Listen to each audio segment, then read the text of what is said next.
welcome to church. Hey, welcome to church. Welcome to church. Welcome to church.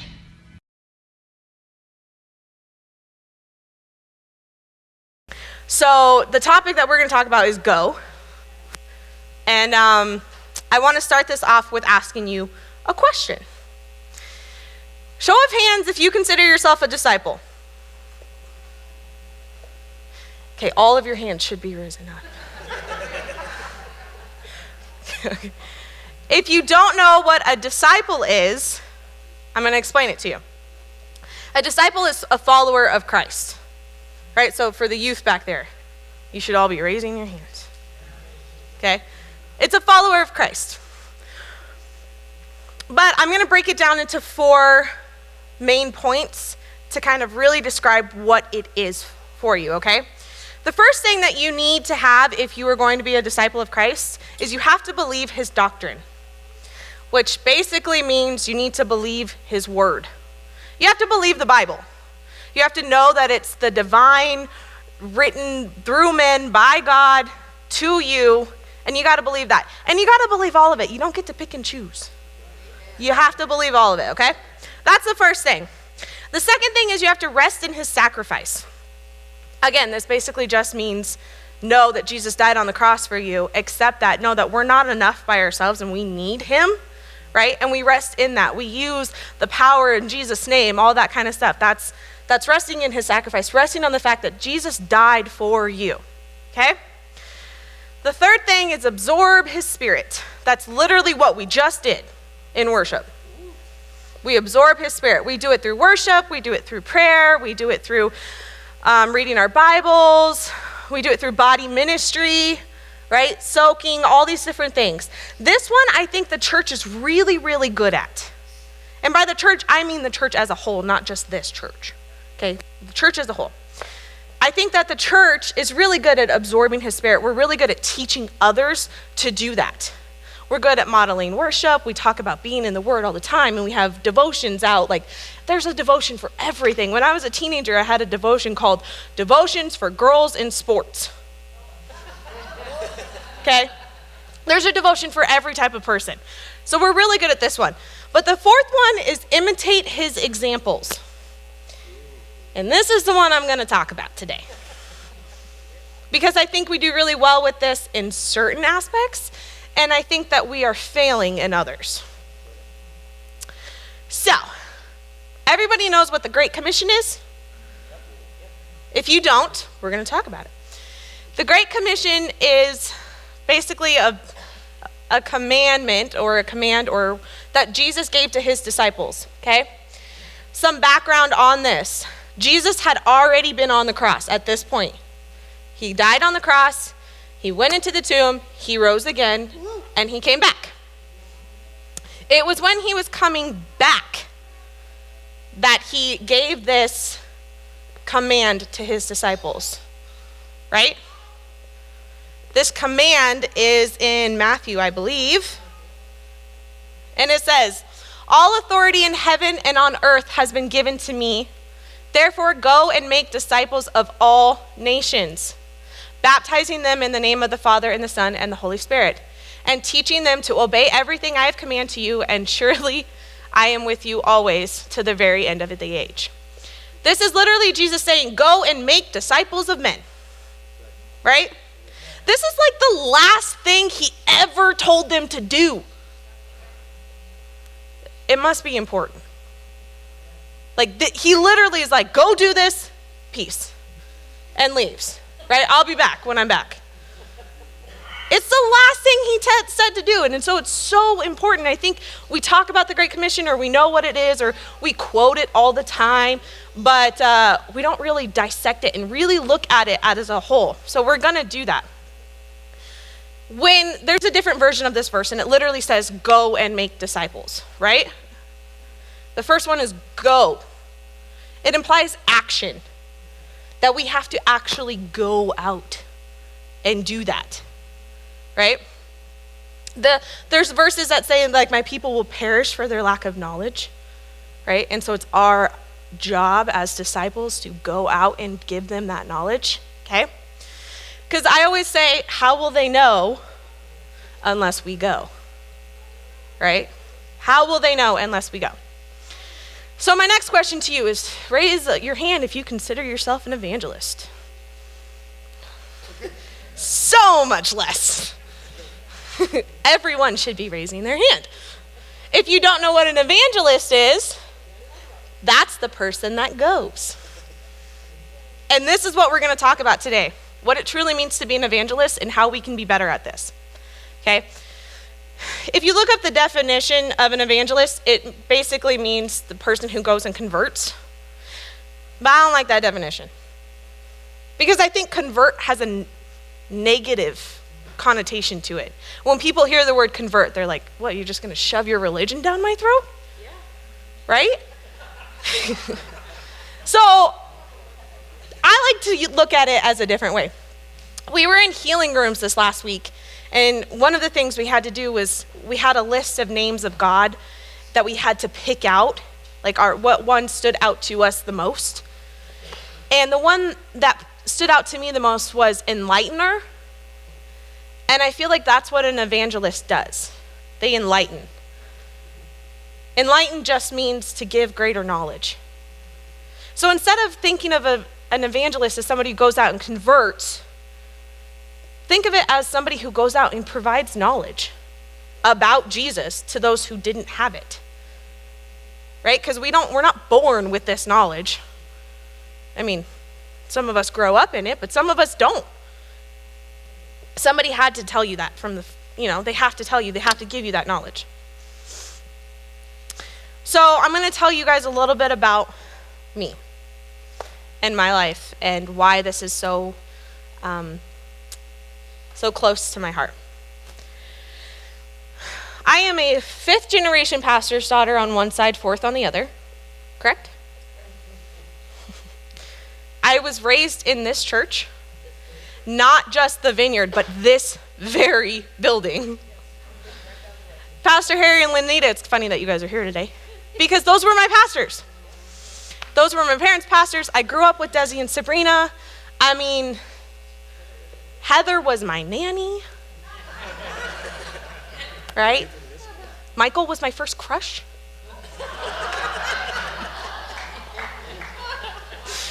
I grew up in this church. And I'm really lucky to have been able to do that because I got to grow up around people who love the Lord, and it taught me at a young age how to do that. My family is very Christian on my mother's side. On my father's side, they still believe in God and they still have strong faith. They just don't talk about it as much.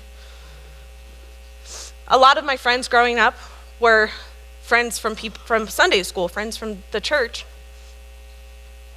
And as I grew up in a life filled with Christians and filled in the church and in the Word and having faith, I still felt weird. And I still felt like I didn't really fit. And then I was homeschooled until I was a freshman in high school, and then I went to high school, right? And so now I'm in a completely secular setting, in a public school, and I don't fit. And then I went to youth group, and I don't fit. And then I chose a Christian university, and went to a Christian university, and I still don't fit. No matter where I was out of place. I always felt like I used to tell my mom, I'm too worldly for the church and too godly for the world. And I felt like I was in this middle place.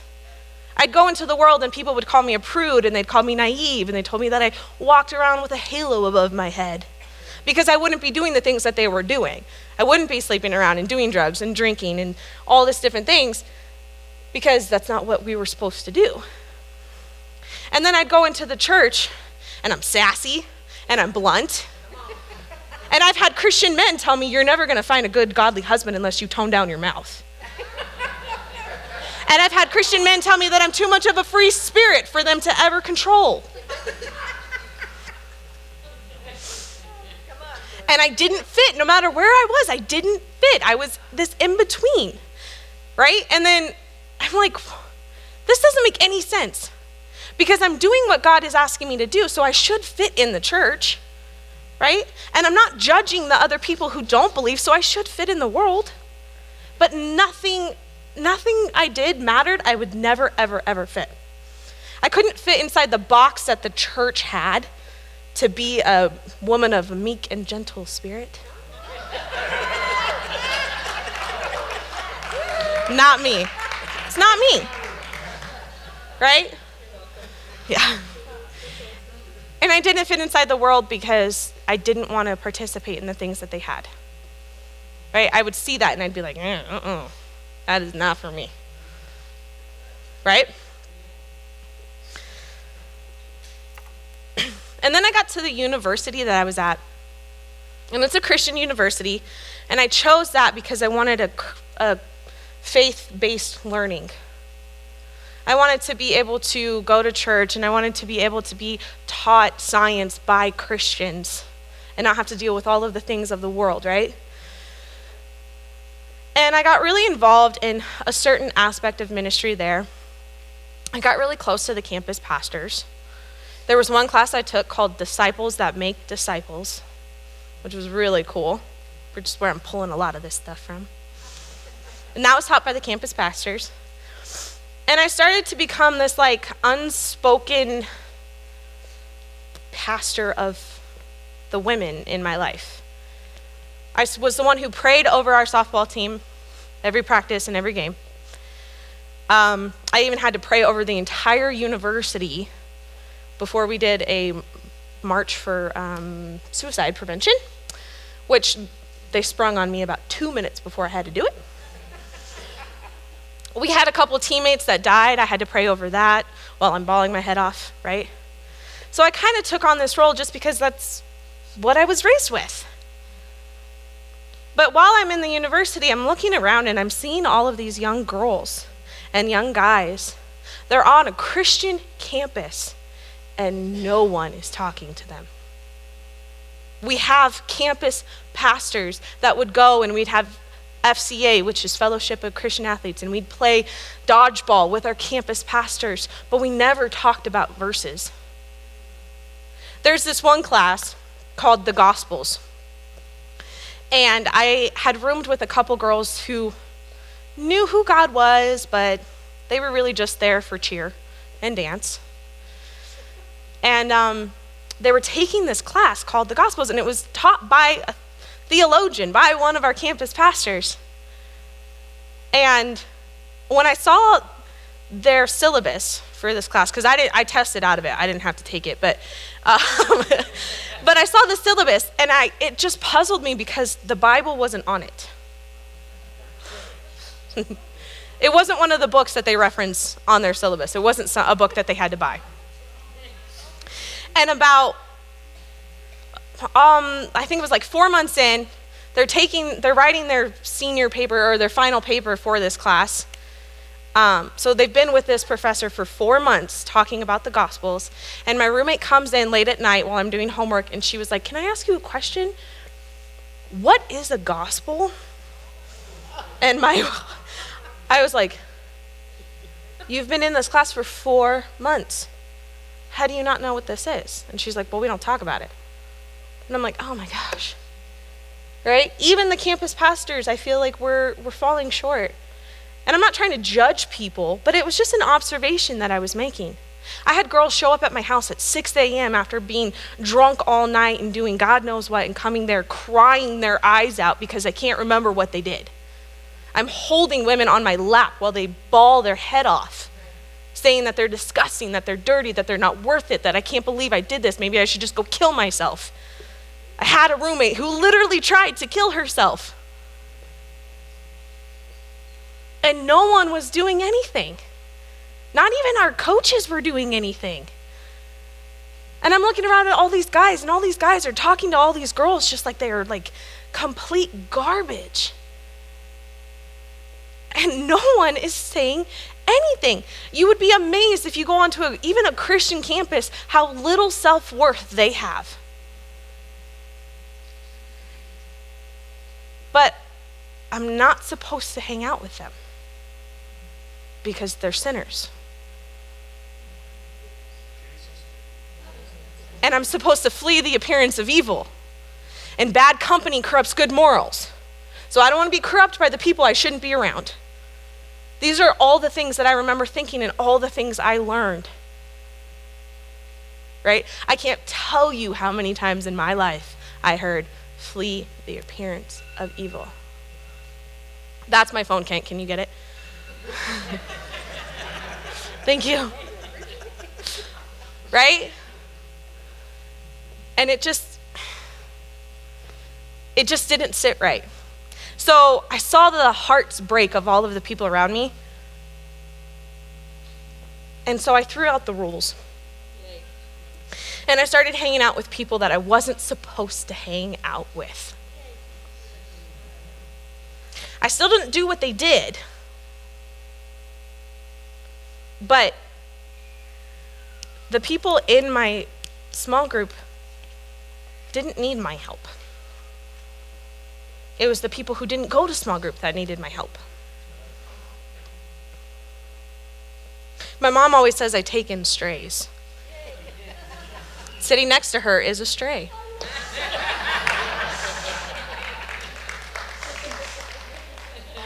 One of the best ones. But if you look at the people in my life, even now, I'm not supposed to hang out with them. They don't do anything right, according to the church. Right?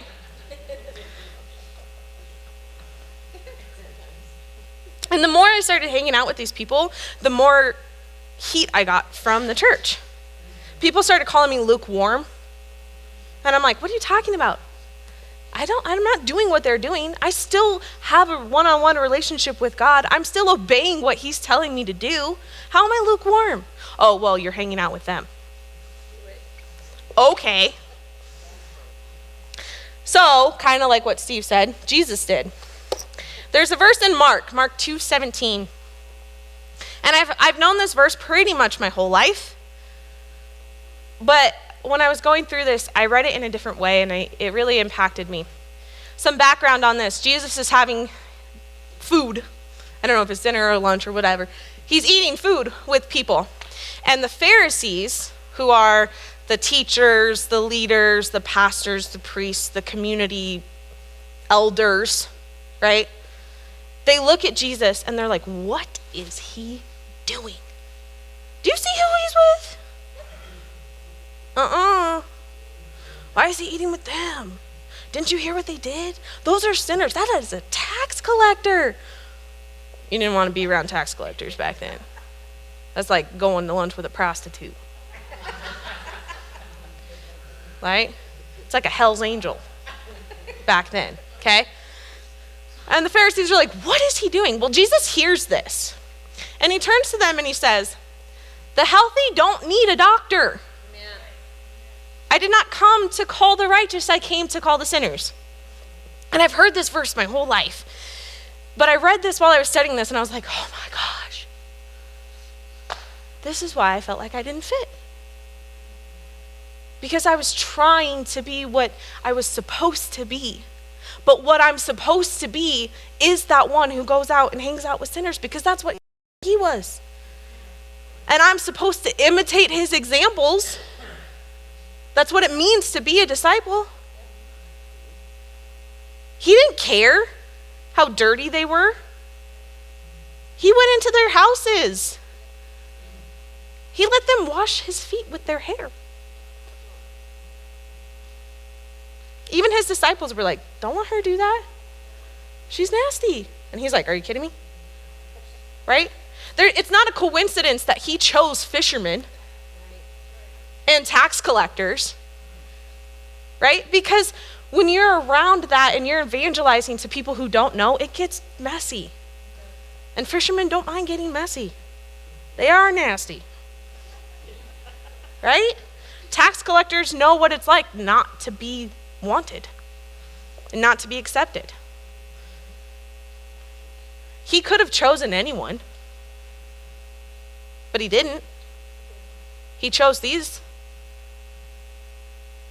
And so it took me about 26 years, to finally realize I don't care what the church says.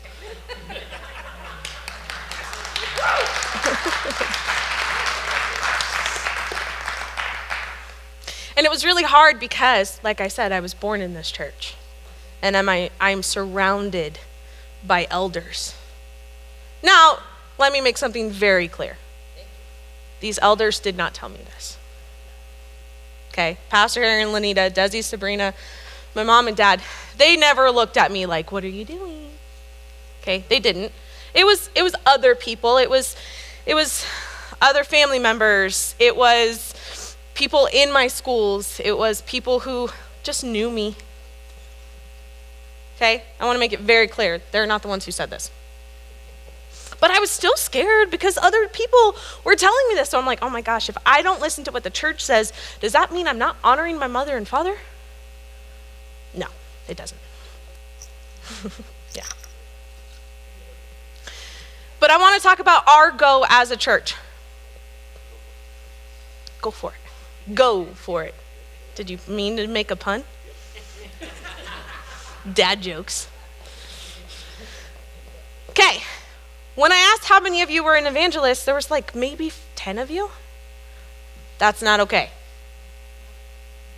He literally says, go and make disciples. That is evangelizing. It is not an option. He doesn't say, go do this if you're an extrovert. If you feel like it. If they happen to be around. Right? If you think about back in the day when they were going and making disciples, they literally had to go. They didn't have social media. They didn't have the ability to look up sermons on YouTube. They couldn't just send each other a daily verse. They had to travel all over. And these men died to do this. And we can't even go to the grocery store and pray for someone? There is a massive failure in the church as a body when it comes to evangelizing. We do really, really well at sending out missionaries. But did you know that other countries are now sending missionaries here? Because they say the church in America is dead? That's not okay. And we can't change the whole church as a whole, but we can change this one. And I can't do it by myself. I am a single 28-year-old woman. I can't minister to a 50-year-old man. It's not appropriate. It's not safe.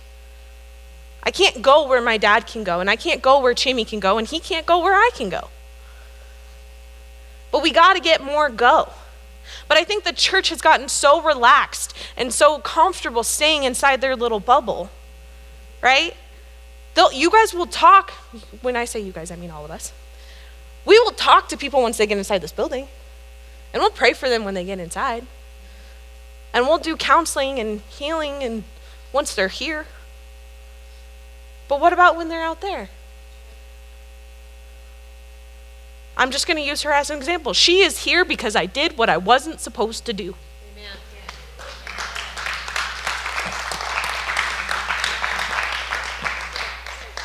And Chimmy is here because we created a place for him to come and not feel judged. And Kent is here because of Facebook.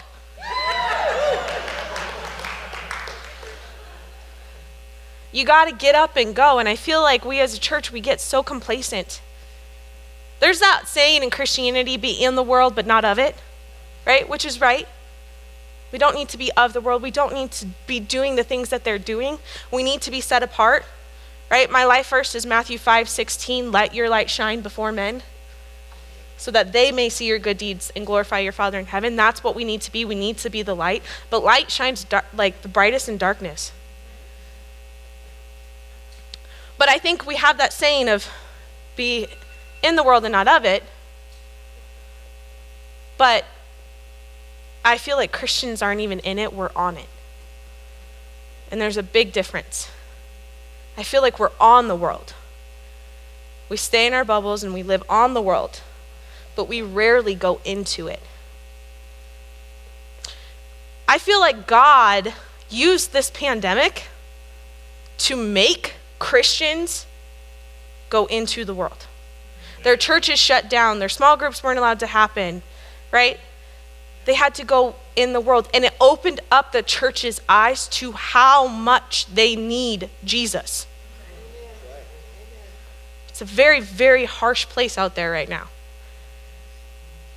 But like Jesus says, we don't come to call the righteous. I love every single one of you, even though I don't know you. But you don't need my help.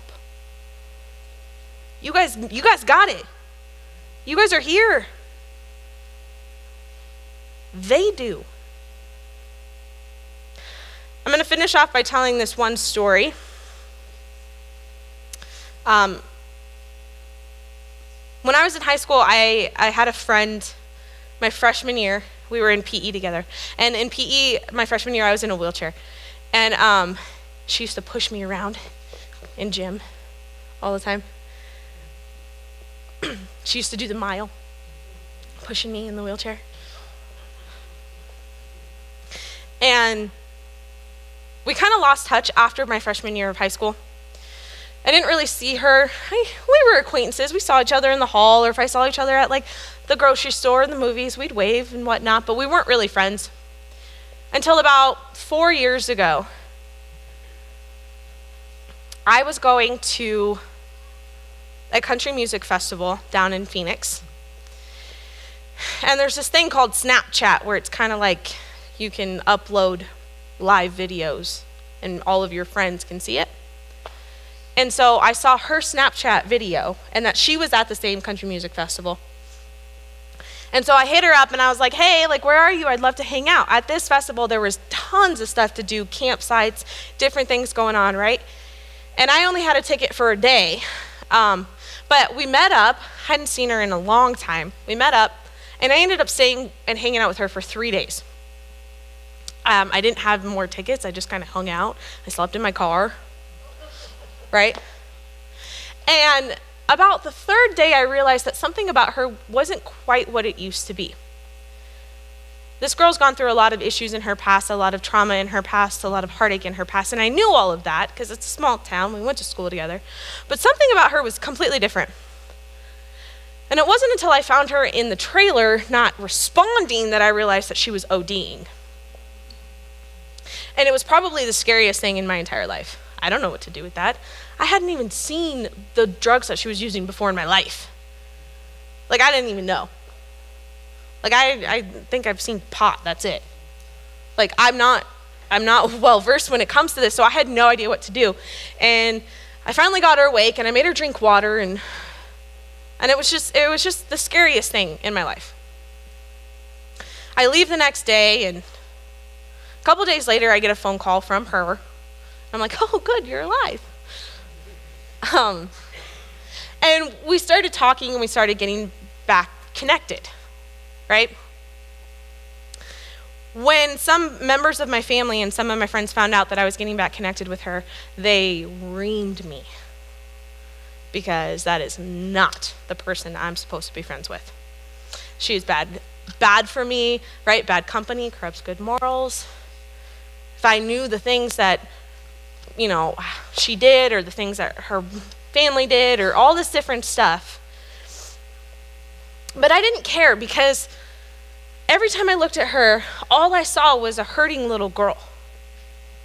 I didn't see who she was as a 25-year-old woman. I saw this hurting little girl. So I kept hanging out with her. And we got pretty close. And so I started inviting her to small group. And she'd be like, no, I'm not doing that. She grew up in church, but blamed God for the hurt in her life, so completely walked away. And so I invited her to small group, and she'd be like, no, that's not for me. And I'm like, okay. And we'd just keep going, right? We'd go dancing, we'd go to ropings, we'd go to rodeo, we'd hang out. And then a couple weeks would go by, and I invite her to small group, and she's like, no, I'm good. I'm like, okay. And then we'd go dancing, and we'd go to rodeos, and we'd hang out. She would tell me all the things in her life that were going wrong, all of the things in her life that had gone wrong, her struggle with addiction, her suicidal issues, all of these different things. And I'd be like, hey, do you want to come to small group? No. Okay. And then we'd go dancing, and we'd go to ropings, and we'd hang out. About 3 years go by. And then she starts doing something really interesting. She starts talking about God. Little bits. I talk about God all the time. I don't care who you are. I will talk about God. But normally she just completely ignores me. But at this point she started responding. And I'm like, okay. I'm kind of like stalking a deer, like, don't move too much. Don't scare her away. Right? And I'm like, okay, cool. I'd invite her to a small group. Nope, not doing it. Okay. Again, 3 years go by. Until about 1.5 years ago, 2 years ago, almost. I was getting ready for church on a Sunday morning, and it's about 8 o'clock in the morning, 8:30 in the morning, and I hear this knock on my door, and I open my door, and here's this girl. Still drunk, crying, saying, I think I need to go to church. And I'm like, okay, let's go. And she's like this? And I'm like, yeah, like that. So I put her in my car, because she's still drunk, she can't drive. I don't know how she got there. I don't want to know how she got there. And we come, and she gets coffee, and she sits next to Sabrina. And as I see her sit next to Sabrina, I'm like, oh yeah. I'm like, we got it. And she looks at Sabrina and she goes, I'm not gonna lie to you, I'm a little drunk. And Sabrina goes, okay. And her eyes got about this wide. And she was like, oh my gosh. She got some prayer while she was here. Desi had a couple words for her. We prayed for her. Very uncomfortable. She's still very gun shy. But then she started coming to small group. And in that process of her coming to small group for the past 1.5 years, 2 years, if you start crying, I'm going to start crying. Sorry. She got sober. Stop. I'm in front of people. She got sober. She started going to counseling. She completely changed her friend group. She doesn't hang out with anyone she did anymore. Now she hangs out with girls from small group. She started reading her Bible. She got a new Bible. She started doing things like, oh my gosh, Jordan, God told me to pay for the person in line behind me, and I totally did, and it was awesome. And I'm like, sweet. She met a really good man. Didn't sleep with him. She used to call me, oh my gosh, this is awful. How do you do this? And I'm like, you can do it. You can do it. This man is so great that they were coming home from Texas after the big storm had gone through with snow. And they were so worried that this man pulled over and they prayed together that God would clear the roads. So not only did she pray with someone, she found a man to pray with her. She talks to her mom about God now. She comes to our small group and she is speaking into the lives of others. And it's phenomenal. And I want to be very clear, I didn't do anything. She did, and God did. And if I wouldn't have gone, because I don't think there's any coincidence that I was at that music festival in an area that I wasn't supposed to be in. You want to meet some sinners? You want a place to evangelize? Go to a music festival. I wasn't supposed to be there, and I got crap for being there. But I don't think it was any coincidence that I was there. She tells people, if Jordan wouldn't have been there, I would have died. I don't know if that's true. And I didn't do any of it. This was all God and all her. But if I didn't go, I would have missed out on the most amazing opportunity to watch this woman's life transform. It is one of the coolest things I have ever seen. She went from this broken, hurting little girl to this beautiful, strong woman in 2 years. Well, 5 years. And she'll still tell you, oh, I've got a long way to go. And I'm like, so what? We all do. And I always tell her, do you understand how brave you were? How amazingly strong you are? She got sober on her own. Just by sheer will. And Jesus. she went from saying every answer in small group, Jesus, to, oh, no, I know that verse. And we're like, yeah. Yeah. And I would have missed out, because here's the deal. If I wouldn't have gone, God would have sent somebody else to get her, right? He totally would have used someone else to impact her life, but I would have missed out on getting to be a part of it.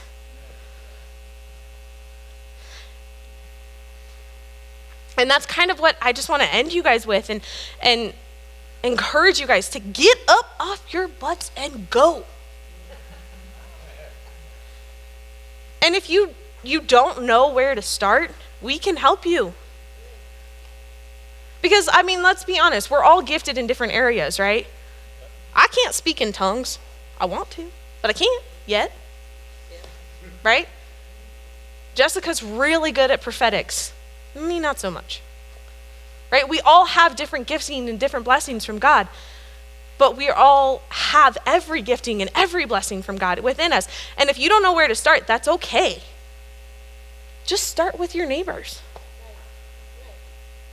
Start with the people in line. Right? I'm an extrovert. I will go meet anyone. We're not all like that, but that's okay, because people need him too. Like that girl needs him. So there are things that we can do, like, that's the last time I'll call you out, I promise. We can do things like go to today's event, help do body ministry there, right? You can do things like come to the sports outreach games. We have co-ed on Monday nights. We have men on Wednesday nights. And we have women's volleyball on Wednesday nights. There's something for everyone. Yeah. So with our sports outreach program, we try to do 50-50, which means we have 50% of the players from the church and 50% that don't go to church, right? Through that sports ministries outreach that we've created, pretty much our entire co-ed team, it started out 50-50, and now pretty much the whole co-ed team goes to this church. I think there's 2 now that don't. And it's a really great opportunity, especially, I'm going to call out the men, especially you men, because I run sports outreach and we have a men's team on Wednesday nights, and I can only do so much. I can't fully minister to these men the way that they need to be ministered to because I am a woman. Not saying I don't know how, but just saying respectability, safety, things like that, right? Plus, I also have my women's volleyball on Wednesday nights, and so I'm kind of split. You get free t-shirts. It's a really good place to start. Amen. We have our fireside group that starts in May, and that's on Sunday nights, and that's a really good place to go. You're going to be with some raw people, but it's fun. Just get up and do something, Scott. Even you youth, get up and do something. Go. I mean, you guys do pretty good at this, because it started with like 2 of you and now there's 20. Y'all drag each other with you. But this doesn't exclude you guys. You guys are fully in this. Okay? So go. Get up and go. Go do something.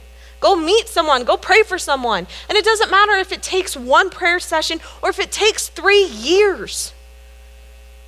These people don't have anyone telling them that they're worthy. They don't have people telling them that God loves them. They don't have people telling them they're okay the way they are. That Jesus doesn't require anything of them but them. He'll change their heart as they go. It's not your job to worry about that. You just got to love them